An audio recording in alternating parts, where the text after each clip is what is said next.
Alright guys, Amon Terra wanted me to check out Exploring the SCP Foundation, Anderson Robotics. Now, I've heard of Anderson Robotics.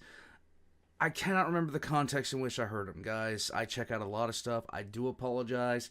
I'm pretty sure once he starts talking, I'm going to remember a good amount of where I've heard this from, and I'm pretty sure he's going to reference the SCPs that I've already learned about, where he's talked about Anderson Robotics. So, without anything else being said, we're going to jump into this. Let's just go. This is going to be great. Here we go. And I love learning about new factions, and factions I didn't know about in the SCP universe, the collective universe. So, I know I said I was going to get started, but this is one of the videos I love learning about. Even though I like learning about individual SCPs, and I love tales, I'd say this learning about the factions is very important for me, so I can understand the context and put things in. But there's so many things that interlace in the SCP universe. Shutting up, let's go. Anderson Robotics. Famed science fiction author Arthur C. Clarke once wrote that any sufficiently advanced technology is indistinguishable from magic. True. This concept, of course, runs through many SCP articles, as there are plenty of highly advanced pieces of tech that the Foundation considers to be anomalous. Anderson Robotics is a group of interest in the SCP universe that creates and sells such things, known as paratech, or paranormal technology. Now I remember, okay. There are a handful of such groups, but Anderson Robotics stands apart in two ways: by specializing in, as you might have guessed, robotics, and by combining both magic and technology. They are not a massive group of interest, both in terms of their membership number as well as their number of articles on the site, but there are certainly a handful of interesting SCPs. Anderson Robotics was founded in 1994 in Portland, Oregon, by Vincent Anderson and Albert Frostman. Anderson had begun delving into robotics after a trip to Europe led him to finding some blueprints created by a French scientist. This scientist, Dr. Durand, was partly responsible for creating a number of anomalous weaponry used in a military engagement in 1917, detailed in SCP-186. Huh. Anderson's first robot was a small silver orb that walked on 4 legs, capable of recording video and audio, with a limited artificial intelligence inside of it. When asked by Frostman if he built it, Anderson instead claims that he brought it to life, creating the intelligence to pilot it, in the same sense that a soul pilots a human body. Lovely.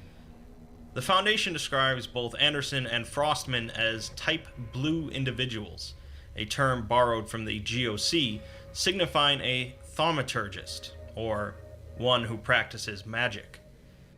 It would seem then that Anderson Robotics combines both technology and magic into one anomalous fusion, and it's clear that they are far more advanced than most groups of interest. In the decades since their start, Anderson Robotics have continued to remain rather inconspicuous, avoiding widespread notoriety. They are believed to have roughly 200 employees worldwide, and deal with mostly elite customers, particularly with Marshall, Carter, and Dark. Okay. Surprisingly, they also do business with the Global Occult Coalition, That's not surprising. a group normally adverse to the spread of anomalies. The GOC seem to be okay with Anderson's secrecy, however, and they clearly must benefit from the advanced technology. The SCP Foundation wouldn't discover Anderson Robotics until 2007, at which point they began pursuing the group in order to shut them down, Of course, as they represented a risk to normalcy. Why the SCP Foundation would be so interested in shutting down Anderson Robotics while the GOC are not is an open question. Shutting down the company would prove to be far more difficult than the Foundation predicted, however, as the company utilizes both their technology and their access to magic to avoid capture. Huh. Their facilities appear to be capable of anomalously transporting across the world at a moment's notice, and they are also aided by Marshall, Carter, and Dark, of course, the GOC, and a branch of the Church of the Broken God. Anderson Robotics mostly operates out of the Pacific Northwest of the United States, however, and MTF Gamma 13, Asimov's Lawbringers, are assigned to monitor and investigate both the company itself and any of its products that they can recover. So far, there have only been a handful of products recovered by the Foundation, but they do have information on more. Anderson's original orb robot is called the Amur Series Recon Drone, capable of climbing sheer surfaces and possessing an active camouflage system. The Aplamato Series Facility Defense Unit is an automated turret with thermal imaging capabilities and 4 barrels, capable of self-repair. Lovely. The Kestrel Series Domestic Utility Unit is a robot with no combat potential, resembling a large black cube with a number of extendable arms, capable of cooking, cleaning, childcare, gardening, pet grooming, and so on. The Merlin I can only imagine the myriad of ways that could actually go wrong. Series aerial drone resembles a small jet plane, is fitted with both video recording capabilities and firearms, and is invisible to most forms of video recording. The Soccer Series androids are unique in that they are not sold by the company, but only utilized in-house. Huh. These androids are equipped with a skin resembling human flesh, allowing them to impersonate specific humans, including SCP Foundation personnel and a member of the US Congress. Lovely. We have more information on some of the other products sold by Anderson Robotics, as they have been recovered by the Foundation. The first one discovered by them, leading to the Foundation learning about the company, is SCP-1360, a PS HUD, or Peregrine Series Humanoid Utility Droid. Huh. 1360 is more or less what you'd expect when you think of an android. Its body consists of a polycarbonate casing over an aluminum frame, with a skin covering made up of an unknown black fabric. This fabric is lighter and stronger than Kevlar, and can repair itself of any damage by reweaving and fusing itself back together. Well, that's nifty. Samples taken of the fabric disintegrate after 48 hours. 1360's fingertips can be unscrewed, revealing various tools, such as a needle and thread, made of the same material as the fabric, a roll of patches of the same material, a pair of miniature scissors, and a steel scalpel. 1360 is incapable of speech, but can read and write English, Japanese, and German fluently. It claims to feel pain despite its lack of a nervous system, but it blames this on it missing a necessary component, feeling incomplete without it. The Foundation found a flash drive inside of one of its fingers, which contained a document addressed to someone named James. The document is from Anderson, and explains that this unit, number 31, comes equipped with a pre-programmed personality named Hector. It's had its vocal capabilities removed by request, and was modified with both advanced firearms and unarmed combat skill sets. Lovely. It would seem that James is a frequent customer of Anderson Robotics, possessing multiple droids, but Unit 31 is different from the others, as it contains a highly adaptive artificial intelligence that will evolve over time. Huh. If malfunctioning, James was to lock the flash drive into one of the unit's fingers and speak a return phrase, causing the droid to automatically return to Anderson Robotics. Obviously, this did not occur, but the unit was obsessed with escaping containment and returning to Anderson. After its fourth escape attempt, a note was found in its cell, reading, "Return signal terminated. We're better off keeping you where you are. We're sorry, number 31. Anderson." Wow, okay. Since then, 1360 has stopped communicating entirely, along with any resistance to the Foundation, making it quite reminiscent of SCP-1316. SCP-20 What is 1316? That is a cat. I want to know more about 1316. Let's get into it. 2806 is a collection of prototypes of the Gerfalcon series prosthetics, a line offered almost exclusively to customers of Marshall, Carter, and Dark. Huh.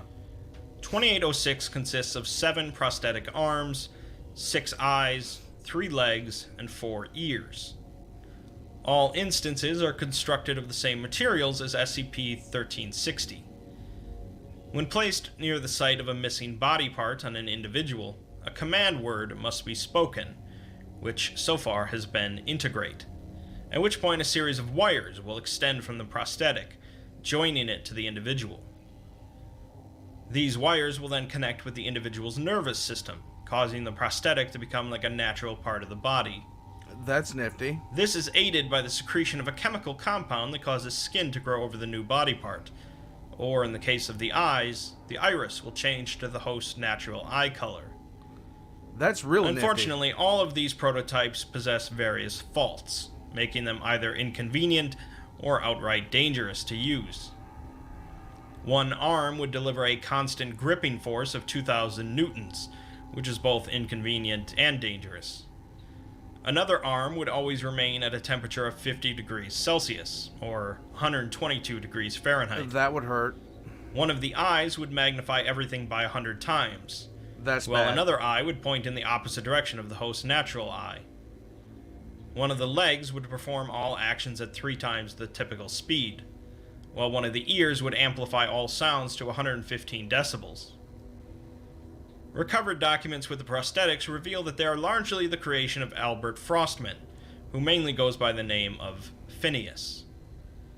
Apparently, Phineas was taking longer than expected to finish the series, due to the complications involved in integrating the prosthetics with the human nervous system. While the business side of Anderson Robotics wanted him to hurry up and finish so that they could fulfill some contracts, Phineas wanted to make sure they were ready. Phineas later wrote an email to Anderson saying that he was stepping down from the project, mainly over concerns that their customers would become obsessed with augmenting themselves and others into superhumans. Hey, let's bring on the Mechanicus early. Let's do it. Come on. We'll be 30,000 years early. A little bit more, probably 38,000 years, but that's okay. Let's get the Mechanicus rolling.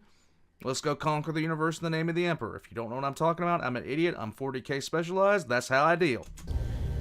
Anderson, however, was not concerned, as he believed the project had more potential to heal than to harm, but ultimately it wasn't their position to judge what their customers did with their products. Others apparently finished the products, and business continued. The Foundation have so far recovered 50 individuals with gerfalcon prosthetics, a number of them possessing superhuman features. Another good example of the blending of technology and magic is SCP-3960, a set of hobby personal androids.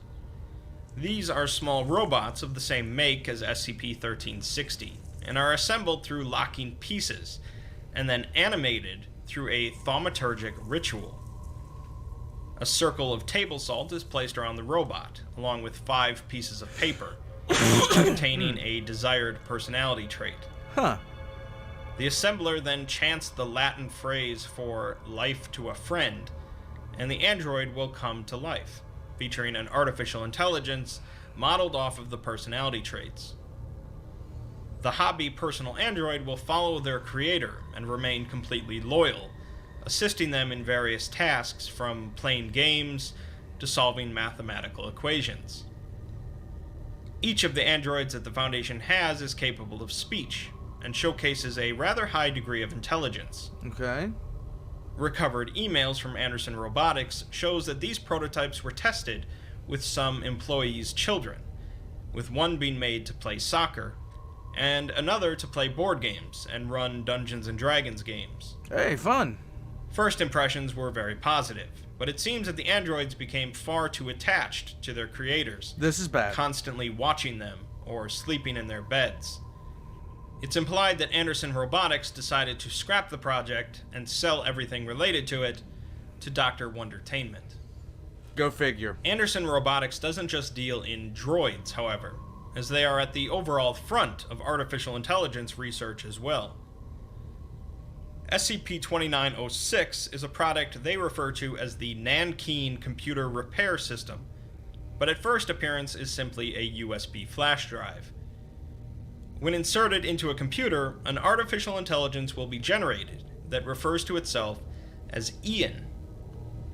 Ian will automatically begin to repair any software problems with the computer, such as registry errors, handling any malicious software, and cleaning any junk files. If speakers are connected, Ian is capable of vocalizing, and can also use a connected microphone and camera to hear and see its surroundings. Okay. Once the flash drive is removed, this AI is completely removed along with it. Okay.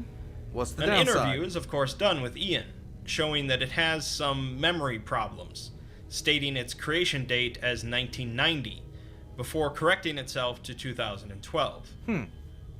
When asked to draw a picture in a paint program of how it sees itself, it begins to outline a face before crashing. A number of attempts at this process eventually allowed the Foundation to piece together an image of a young Asian male.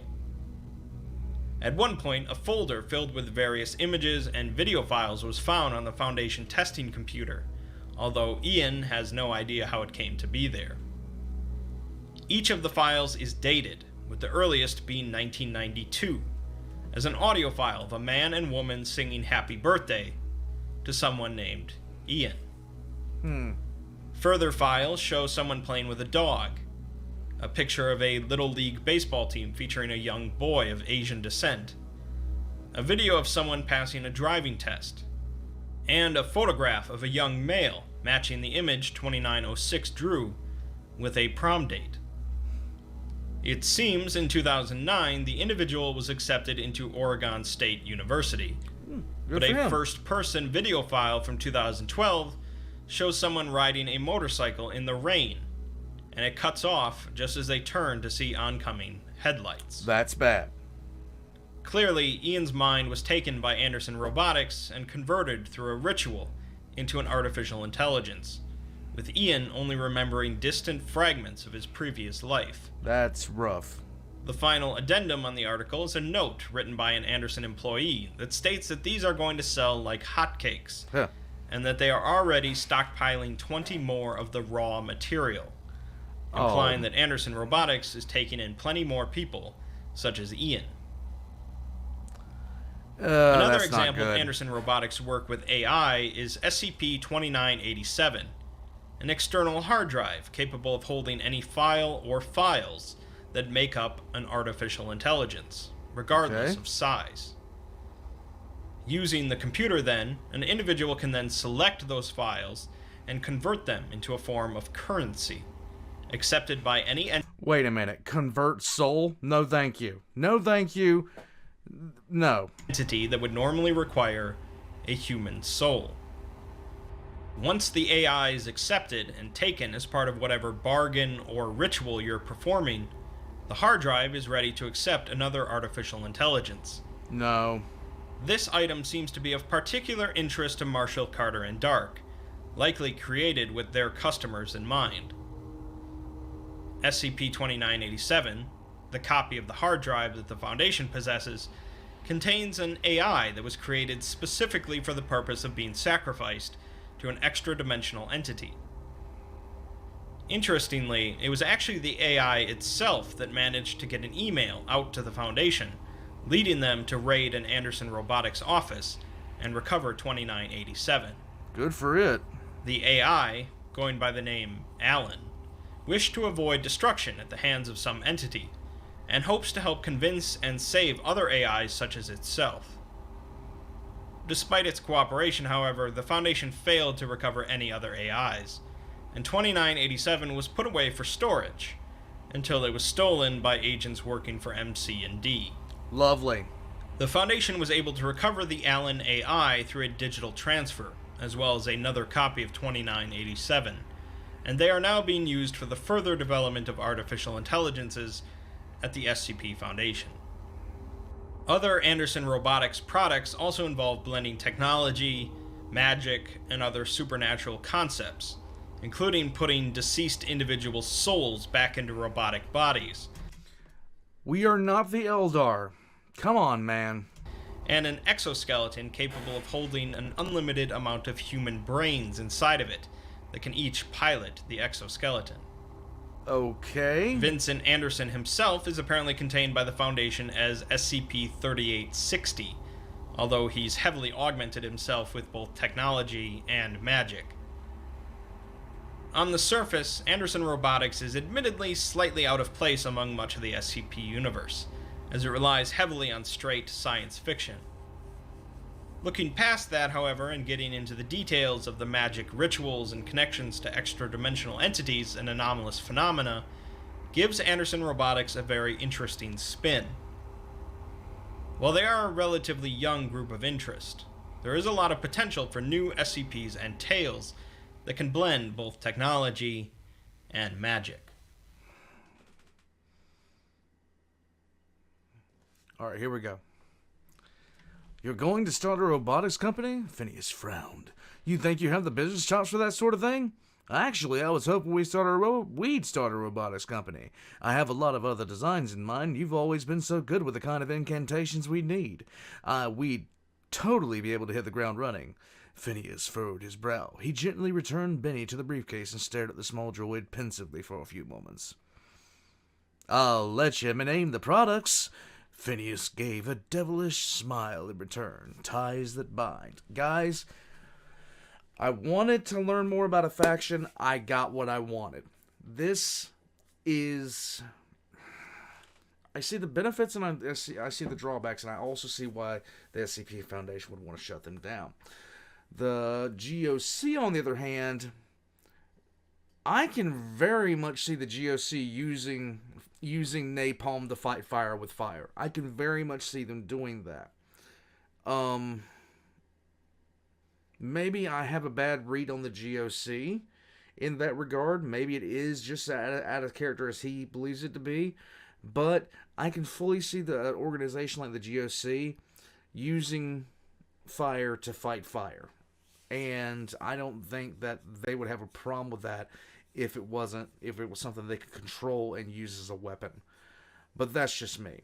Guys, all of Exploring the series, the Exploring series links are going to be in the description down below. I found them to be a absolutely wonderful source of information for SCP-related stuff. And I'm pretty sure everything else they do, because I know they do a lot of other topics, I'm pretty sure everything else they do is just as good, if not better.